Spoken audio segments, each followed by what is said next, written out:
Hi, welcome to Planetary Calendars, Astro Portraits. I'm Ralph Demetrius, one of the calendar's astrologers.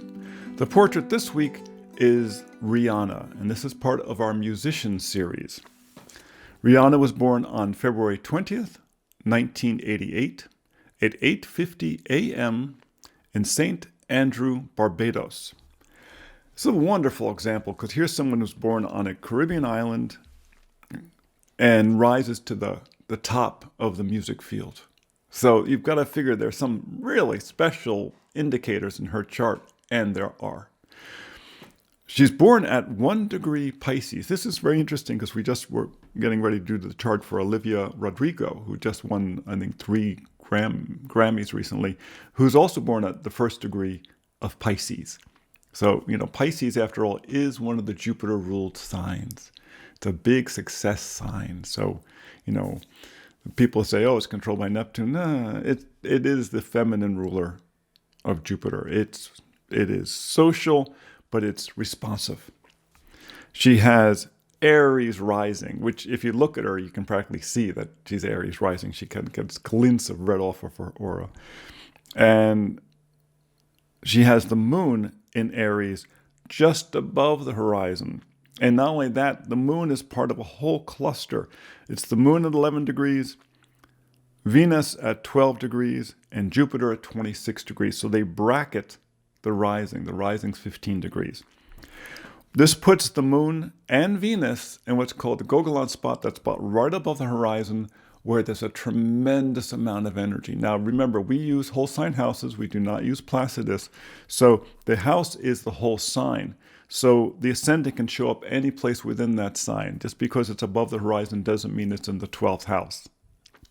I don't know why they ever came up with that in the first place, because things that are close to the horizon typically are the most powerfully angular planets. Remember, things that are at the angles, the ascendant, the descendant, the midheaven, the icy, have more leverage. So if you're saying, oh, it's above the horizon, it's in the 12th house, the 12th house is about, energy dissolving.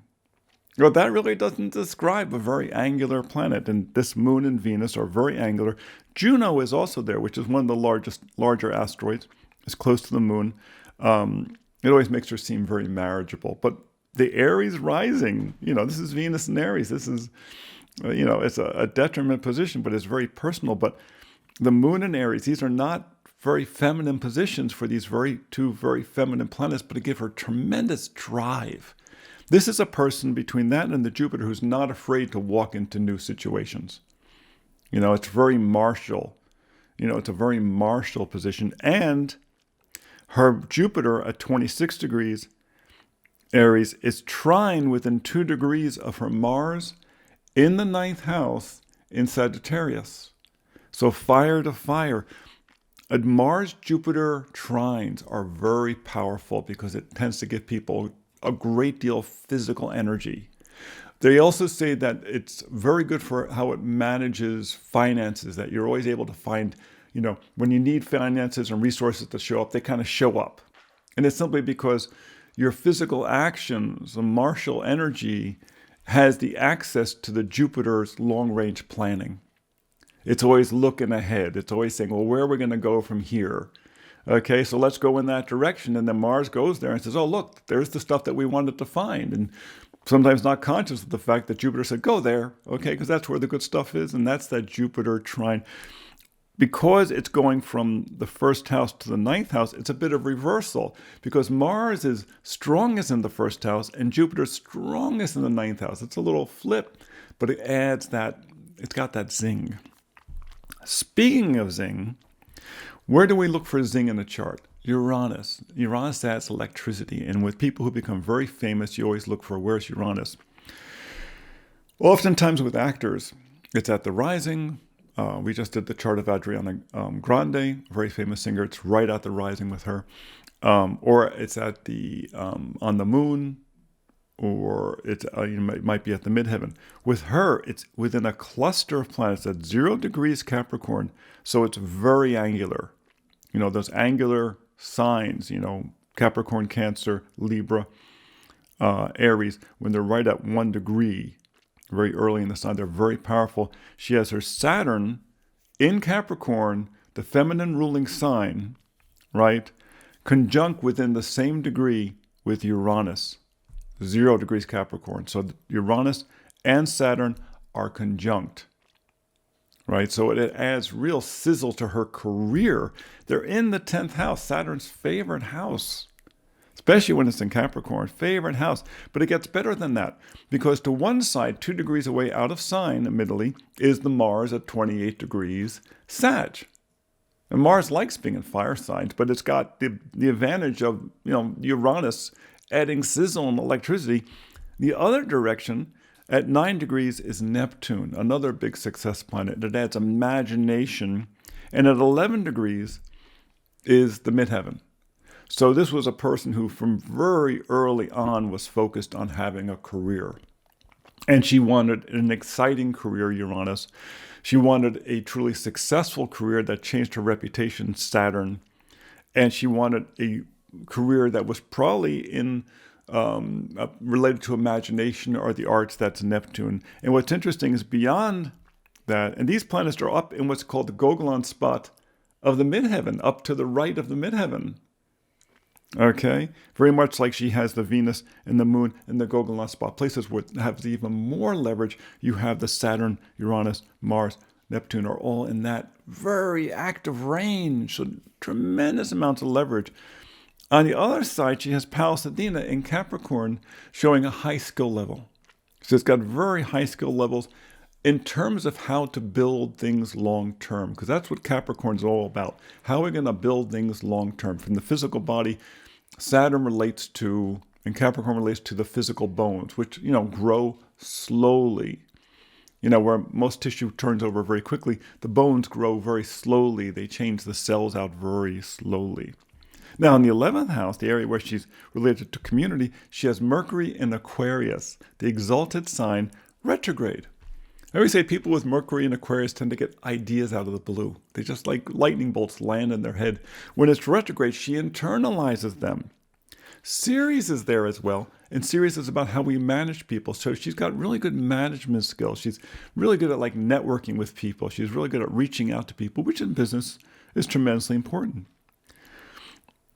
The Sun in the 12th house is really interesting because many times performers or people who work in the studio a lot or work in theater or in movies have really busy 12th houses, because the 12th house is the house of imagination. She's got the Sun in the 12th house, in Pisces' own house, Jupiter's house, right?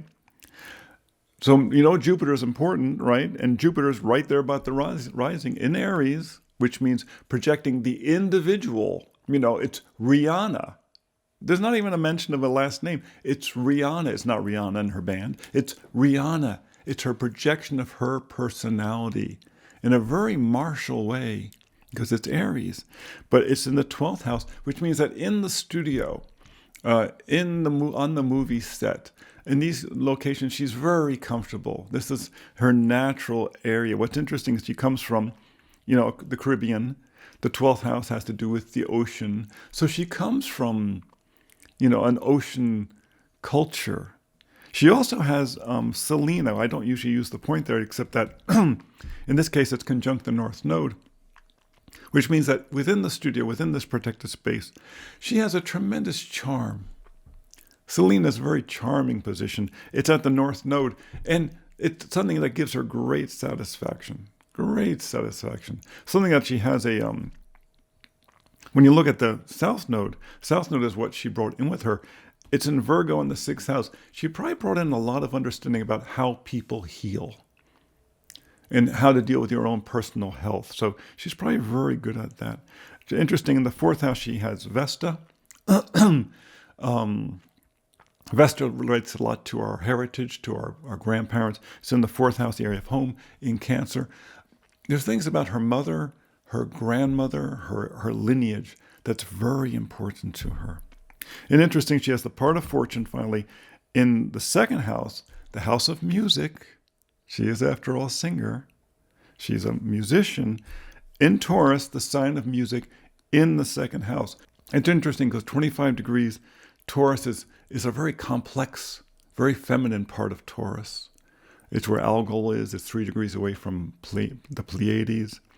So it's a deep, deep place. So down in this lower section, we're talking about a tremendous, kind of a well of deep femininity at the core of her personality that is not really shown when she projects through this very martial rising, all this stuff in Aries, but it's Aries with the moon and Venus there. It's a fantastic mix of masculine and feminine.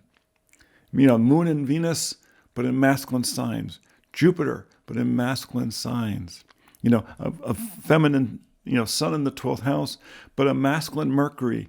And then feminine all at the midheaven, but it's masculine planets. Mars is we think of as a masculine planet. It's not really.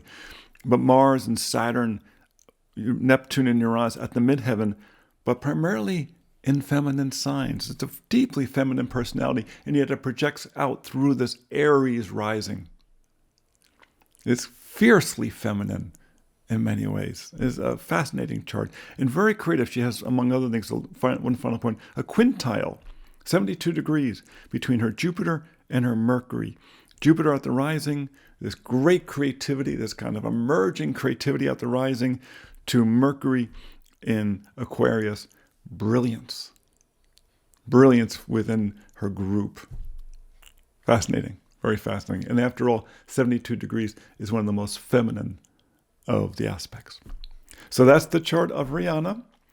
Really fascinating part of our musician series. Please come see us when we do these. We do these on Tuesdays. We do the forecast on Fridays. You find those at Planetary Calendar Astrology on YouTube. Please subscribe. And you can also go to planetarycalendar.com where you can find the planetary calendar and lots of other interesting things and books. So until next time, be well.